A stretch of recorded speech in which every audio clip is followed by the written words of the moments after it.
What is going on, everybody? Welcome back to the channel.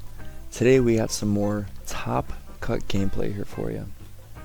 Right now we are in the top 4 of the set championship, and we are going up against the 1 seed right now.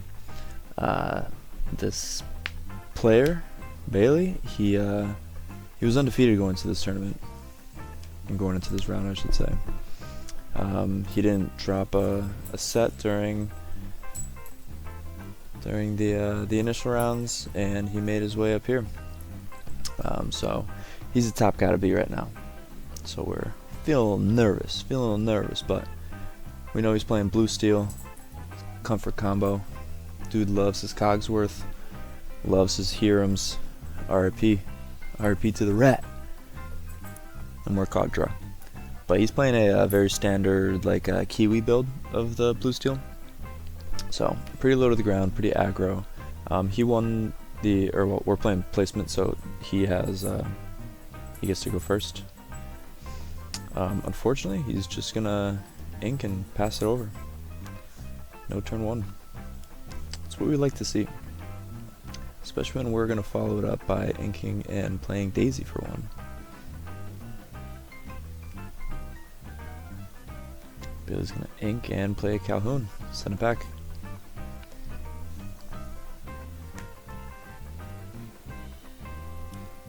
Now with Calhoun on board, we're not really too scared to quest just yet, because he still can't take us out with just 1. So we're just gonna be questing away. We're gonna play a Gazelle and actually give our Daisy evasive for the turn. So can't even attack. We're gonna give him a Smee off the top with our Daisy quest.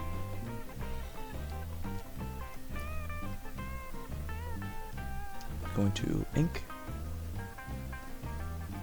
and play a Smee. And then he's going to quest for 1 and pass it back to us. Our Daisy no longer has evasive, so she's Calhoun food next turn.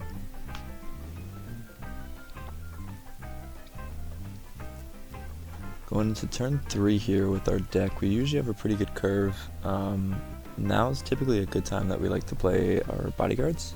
So that's exactly what we're going to do, and we're going to play our Donald Duck bodyguard and give our Gazelle an extra lore and quest for 4. Up to 6, and he will get a character off the Daisy trigger. Bailey now has tons and tons of cards in his hand, lots of options to work with here. But we're sitting at 6 lore with the bodyguard on board, feeling pretty good. We should be able to try and set up for a Rapunzel trap next turn. Both of his characters right now have 3 strength, so sets us up pretty nice. Unfortunately for us, he's going to play a Pluto, which really foils our Rapunzel trap plans, because Pluto has 5 strength. So and then he's going to quest for 2 with Smee. Pass turn. Yikes. Really not what I like to see.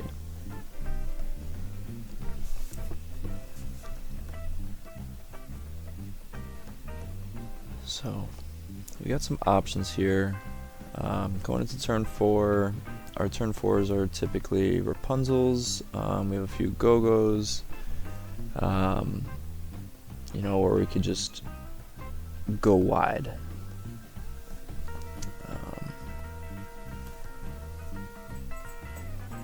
So we got lots of cards in our hand right now. Making some decisions. We're gonna ink a Cricky, and we're gonna play a Lilo for 2, a Lady for 1, and a Merfolk for 1.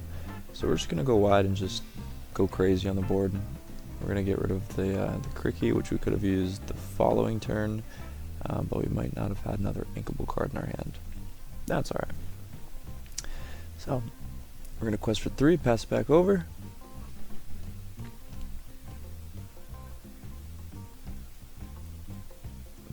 Our opponent will ink a card. Spread out ours just to double check everything. I like having my cards stacked on top of each other, but sometimes it makes for a little bit of a messy board state. People like seeing everything, so he's going to slap down his favorite card, Mr. Cogsworth over here. given all of his characters resist 1, making Pluto even that much better since he won't lose his strength if he takes out a 1-cost character. He's going to quest for 2 with Smee. Pass back over. So now we're not looking too hot here. Cogsworth in this matchup is very strong and really puts a damper on a lot of our plans, given everybody resists, and since he still has that bodyguard out too, it's not like we can even challenge everybody. So we're just going to play a go-go, get 2 damage off the Smee. Actually only 1 damage off the Smee, and then we're going to quest for 5 up to 15. Now he's got lots of characters that can wipe my board here, so don't think we're going to be alive too much longer, but you know, one can hope. So he's going to play 1 for a Robin Hood.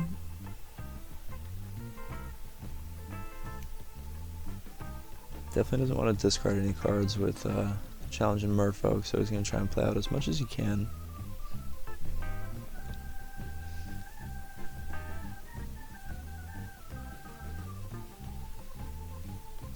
Representing 6 lore on board, so he's got to get rid of at least 2, so he's definitely going to take out the Lilo.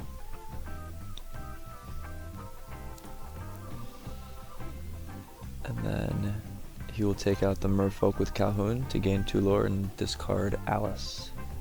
So first time we've seen Alice here, so now we know what's in the deck, so that really confirms the Kiwi.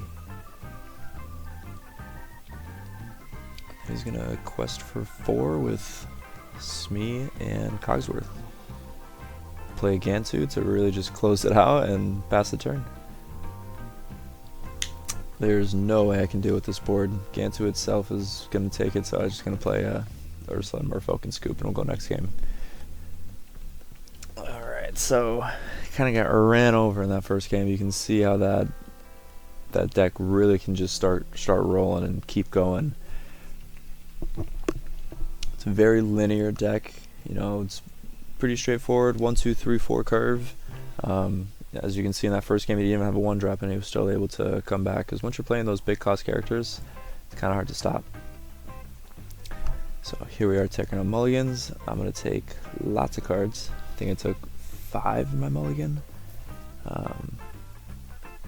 Yeah, we're looking for daisies, we're looking for all of our X4s, our Rapunzels. We're hoping he doesn't see any more Plutos foil our Rapunzel plans. So we're going to start us off this game, and we're going to start us off with an Ala. 0/4 body, good setup for Rapunzel. He's going to ink and play a Sticky Mickey, that's what I like to call him. It's a Sticky Mickey because he likes to stick on the board with his resist. Basically acts as a 1/3, but it's a 1/2 with Snowman. And then we're going to play 2 ladies. Right now they're only questing for 1 apiece, but if we play Tramp, they'll both be questing for 2, which makes them very strong, very much a threat. He's going to ink one of his Gantus and play a Smee, quest for 1, pass turn. So now our 0/4 is of threat of being taken out, 1 turn short of our Rapunzel. So keep that in mind. We're going to play Prince Philip. Kept forgetting his name, but now we know it. Prince Philip. Never going to forget it. And we're just going to quest for 3 up to 4 and pass turn. You know, if he wants to take out my 0/4, that's fine, because that means that he's leaving the ladies in play, which are going to be questing for 2 if we play a Tramp. So he does have some decisions to make, so we still could be safe for a Rapunzel trap next turn, which is something that our opponent needs to think about, and how he wants to play this. Prince Philip does have 3 strength, so whatever he puts down we should be able to run into, if anything. Bailey's just going to quest for 3. 4 all. Smee's going to take damage and he's going to pass it over. This would be a perfect time for a Rapunzel trap, wouldn't it? It's lined up quite perfectly. Unfortunately, I don't think we have the Rapunzel. We're getting pretty unlucky finding our Rapunzels today. You know, just sometimes you just don't see them. There's only 4 of them in the deck. That's the max you can have, but sometimes you just don't see what you need to see. So we're going to ink a Gazelle, and we're actually going to play a Bodyguard, giving one of our ladies an extra lore.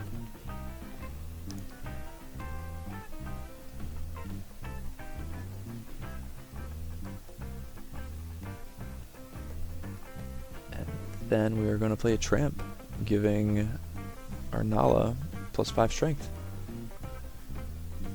And then we're going to start trading. And then both of our ladies get the quest for 2 apiece, putting us up to 8. 9 actually, because the Donald gave one of the ladies an extra lore. Perfect. So now we're looking good. Now we got 9 lore represented on board. And our opponent only has 1 card on board. So we're feeling good going into the second game. Our opponent has their backs up against the wall. We are the aggro matchup. He has to start challenging, so he's going to take out our Bodyguard. And he'll take 2 damage in return.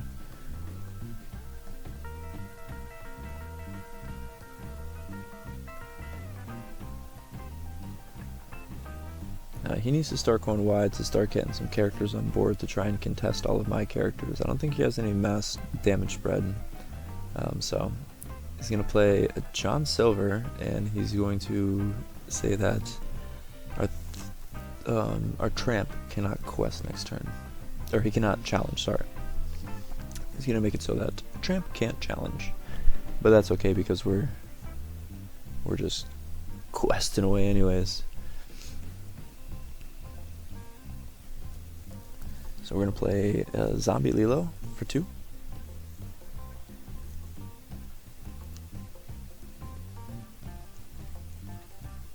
And we could quest for 8 here. Our opponent only has 3 cards in hand, so we feel pretty safe to just start questing away. We're only going to quest for 7 though, up to 16. We're going to leave our Nala readied with the 3 damage just in case we top deck a Rapunzel, since we have no cards in hand right now. Just because it's set up pretty perfect and we're not really worried about any direct damage. We haven't seen any so far, so we're feeling pretty good.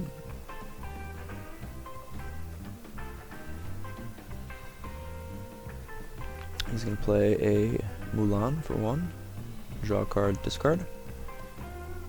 For another one, he's going to play Robin. And then for 2, he's going to play a Doc. Discard the rest of his non-existent hand. Draw 2 cards, see if we can find it out. And he does not. So he scoops in. We go to game 3. Alright. Another game 3. You know, this run was very fun, I will say. But a lot of these games, I would lose the first game, and then I would go back and win the next 2. Which is okay. I mean, I guess, you know, you're still winning in the end, but, you know, it just makes it so stressful. Every game coming down to game 3. I don't think I had any 2-0s in this run. Every single game I played in this tournament went 3 games, which is kind of crazy to me. But that just shows how good this deck is and can be on the play and on the draw. So we're going to start us off. Bailey already inked and passed. No turn 1 again, just like the first game. And we're going to play Daisy. Very deja vu-esque of game 1, which is not great for us, as we see how that game turned out. But he's going to ink and play Smee on 2. Now, Bailey was joking around all day about the infamous triple Daisy, and I felt so bad that I had to do it to him. Bailey's such a nice guy, and having a triple Daisy like that, I was like, oh man. But he gets an Alice off of our first Daisy trigger, and we're going to pass it back over to him. So, whenever I see triple Daisy on my opponent's board, it really just makes me take a step back and think, because it's like, holy crap, how do I come back from this? This is definitely going to be an uphill battle. Daisy being a 1/4 is already hard enough to take out, but when you have 3 of them on the board, ugh, I'd hate to be my opponent's shoes. But he's going to play a John Silver for 3 and say that one of my daisies cannot challenge next turn. This is basically to prevent me from trying to set up a Rapunzel, but I have 2 others to set up for a Rapunzel. I think that John Silver card is pretty bad, in my opinion. It's good against decks like Red Steel that rely on challenging, but a deck like this where I'm just turning sideways, it's 9 times out of 10 I'm never challenging, so this card is kind of a dead card in this matchup, unfortunately, for my opponent. But here we are. So we're going into turn 3. Remember what I said about my turn 3s? I love playing my bodyguards on turn 3, so that's exactly what we're going to do. We're going to add 1 Lord to our Daisy, and we're going to quest for 7, going up to 9. Opponent's going to get a Calhoun, Doc, and a Robin Hood off of our 3 Daisies. 3 triggers, 3 hits. Now our opponent has a fistful of cards. Lots of options. They're going to play Mulan, draw a card, and discard a card. They will discard a card. Wish I could see what that was. You're going to ink. 2 more for a Calhoun. Calhoun's pretty scary. Oh, and he's going to sing Strength of a Raging Fire, dealing 4 damage to one of my daisies. So he does have direct removal in this deck. Okay. I'm here for it. Well, we know he already played 1 of them, so we assume he probably doesn't have many more. If we've already played 2 games and we only saw 1.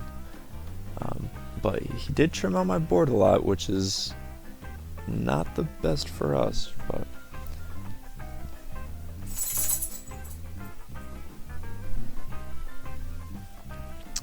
we are going to get our Rapunzel trap off.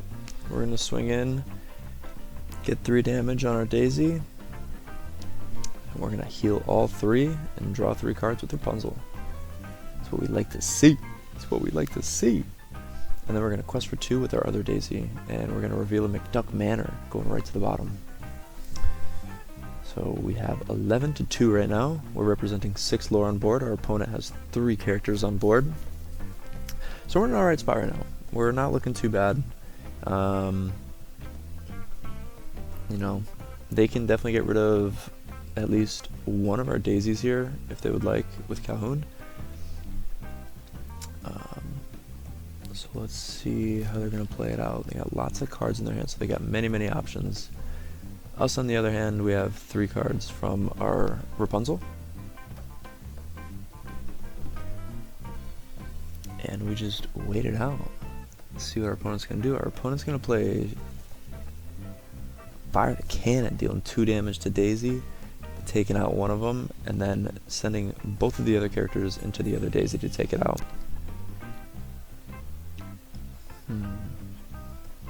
So now we have a problem here. Now he's going to play a Calhoun and another Smee. Now he is the aggressor. Granted, we are at 11, but we need a big turn here to be able to start catching up. So we're going to draw for turn. Oh, we got lots of cards in hand. I thought I had way less than that. So we're going to ink a Cloud Kicker. That name is always a tongue twister. Be very careful how you pronounce that name, because if you mess up saying that name, you might be saying a really bad word. Not bad word, but it's a little inappropriate. But we are going to play a Lady for 1, a Nala for 1, and then we are going to play a Tramp for 1 and give 3 strength to our Rapunzel.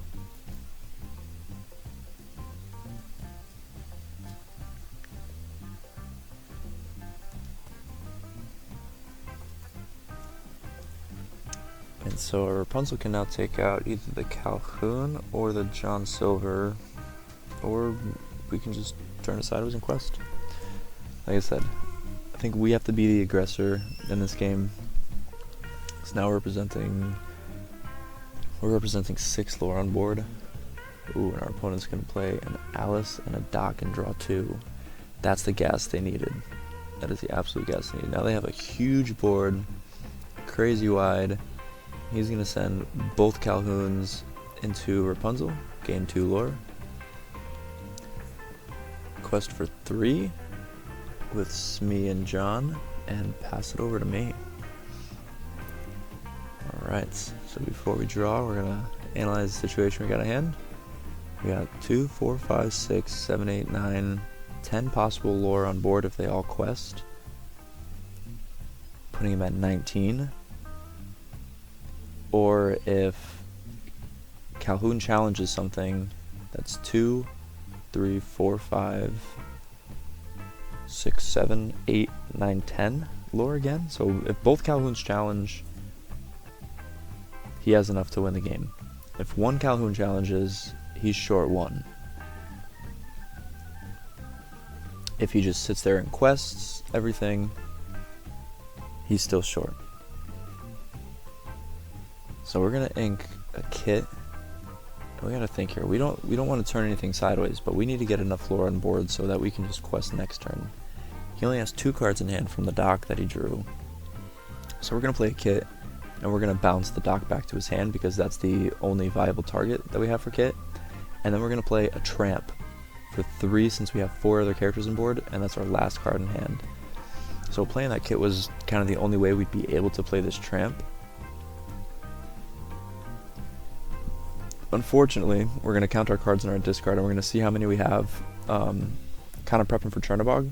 And we're basically just going to mill the top 4 cards of our deck with Tramp's ability, hoping that we can fill it up in case we top deck a Chernobog.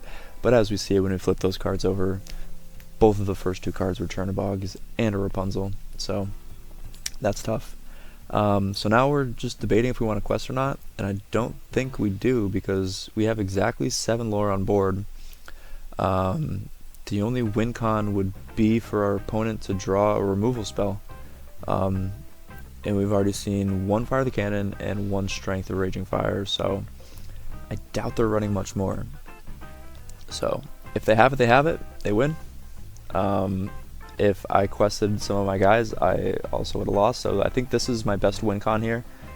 Gives me the most room for best chance to win. So he's going to play a dock. Unfortunately, discarding 2 cards, digging for that removal spell, and it doesn't look like he finds it. So Bailey's going to redo the math here, just to double check, see he is 1 lore short, and he concedes the game, giving me the win. Amazing game, Bailey.